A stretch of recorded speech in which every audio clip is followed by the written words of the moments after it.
I'd like to share with you today one of the most powerful lessons I learned from my Rosh Yeshiva, Rosh Shlevsky. I was on a flight to America, and I had heard that my Rosh Yeshiva, Rosh Shlevsky, was going to be on the flight. So I prepared.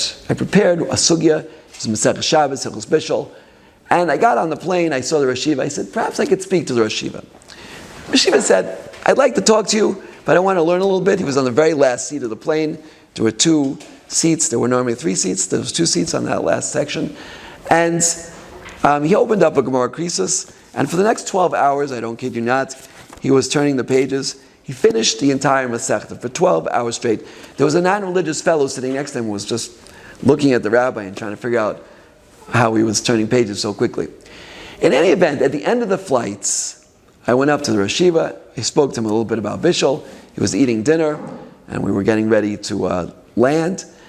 And suddenly, out of nowhere, the Rosh Yeshiva says to me, you know, these trips to America are very hard for me. In my stupidity, I suggested, is it hard for the Rosh Yeshiva because of Bizyonos? So suddenly, the Rosh Yeshiva became incredibly passionate. He said, Bizyonos are great! Bizyonos are great! Bizyonos are great! And he was like dancing up and down, saying, Bizyonos are great! Bizyonos are great! And I was like taken back a little bit. Explain to me a little bit why Bizyonos are great. They don't cost any money, no physical pain, right? They clear you out, complete kapara, complete atonement. Okay, I kept that in my mind, that experience. About 5 or 6 years later, it was right before Pesach, a few days before Pesach. I was in Manhattan, I was in a building, just giving a shiur on the first floor. I had a lot of my books, a whole big suitcase full of books. And I called the elevator to go to the ground floor, too heavy to carry it down the stairs. I get in, the elevator's packed. And this guy in the elevator who had a kippah about the size of his brain, it was about, a micrometer. And he screams at me, he says, it's 3 days before Pesach, and you're stopping the elevator to go down 1 floor? I said, well, I have this heavy suitcase of books. And by the way, weren't you at one of my classes 6 months ago, during Tishrei? He said, when you listen to what I say, then I'll listen to what you say. Anyway, everyone got off, they went their direction. I was standing at the entrance to the building after this pounding, and I didn't know what to say. So I just started saying, Bizyonos are great, Bizyonos are great. I must have said 100, 200, 300 times. And I had to get to the 5 towns. I called up my person who was going to take me for a ride, give me a ride. He said, I'd like to pick you up, but I'm very busy. You'll have to walk over here. So the other side of town was the same street, but about 10 avenues down, which is a long walk in Manhattan. So I started walking, and as I was walking, there was a policeman beating up somebody, about 100 people watching. One guy said, this is better than television. And I was thinking to myself, why do I have to be exposed to this? This is Bizyonos. And again, another 200 times. Bizyonos are great, Bizyonos are great, Bizyonos are great. Finally, it was a pretty hot day that day.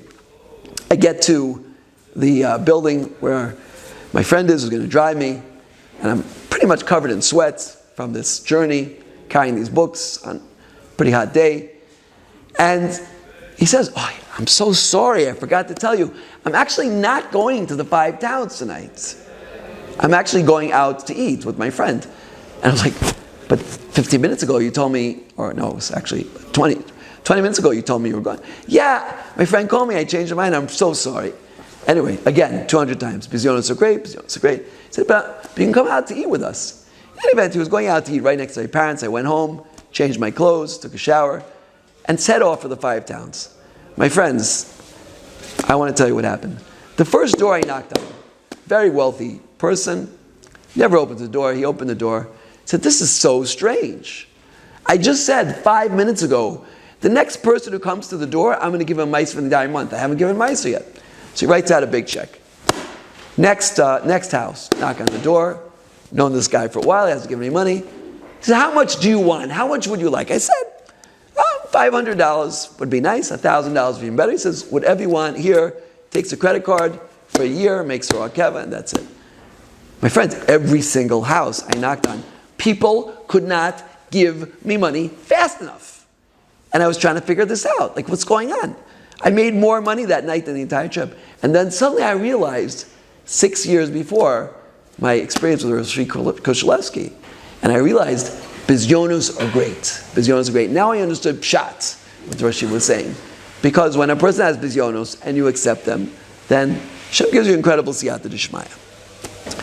Let's flash forward another, I don't know, was 6 or 7 years, 8, 9, 10 years, and I'm at the chasna of Rav Tzvi Kushlevsky.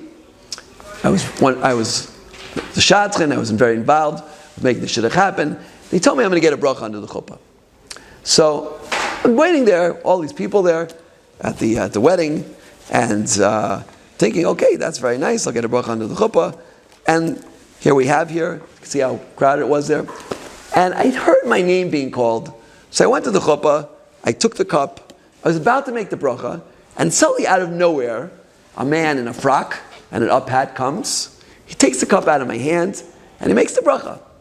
Now, there was hundreds of people there, friends, talmidim, chavrusas. This was the most embarrassing moment of my entire life.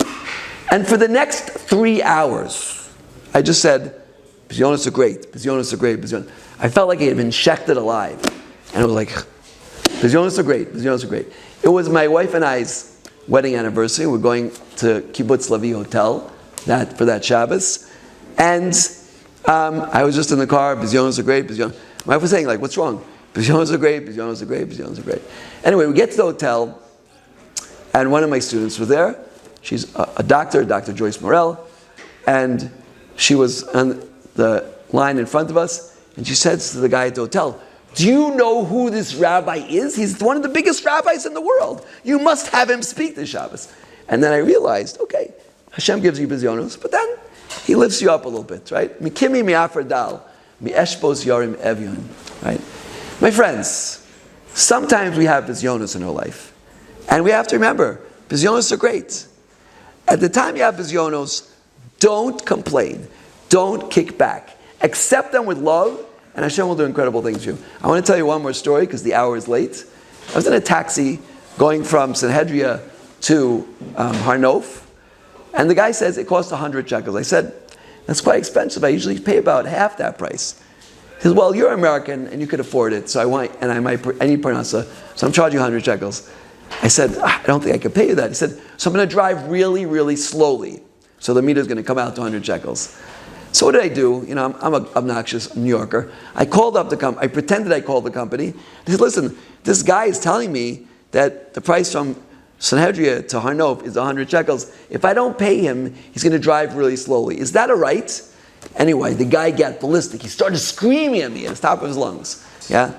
And I thought about Bizyonos are great. I called up all the people I know were single, dating many years, and gave them brachas. I told them, listen, this guy's screaming at me, I give you a bracha.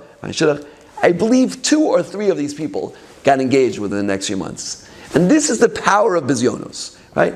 It's hard to get bizyonos. When we get bizyonos, we feel like we've been torn to pieces, like we've been shechted alive.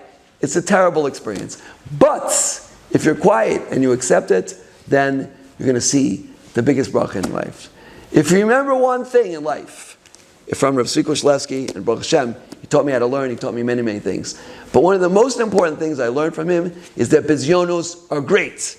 If you get bizyonos, remember, don't say anything back, accept it with love, give brachas to everybody you know, and you're going to see amazing things. Amen.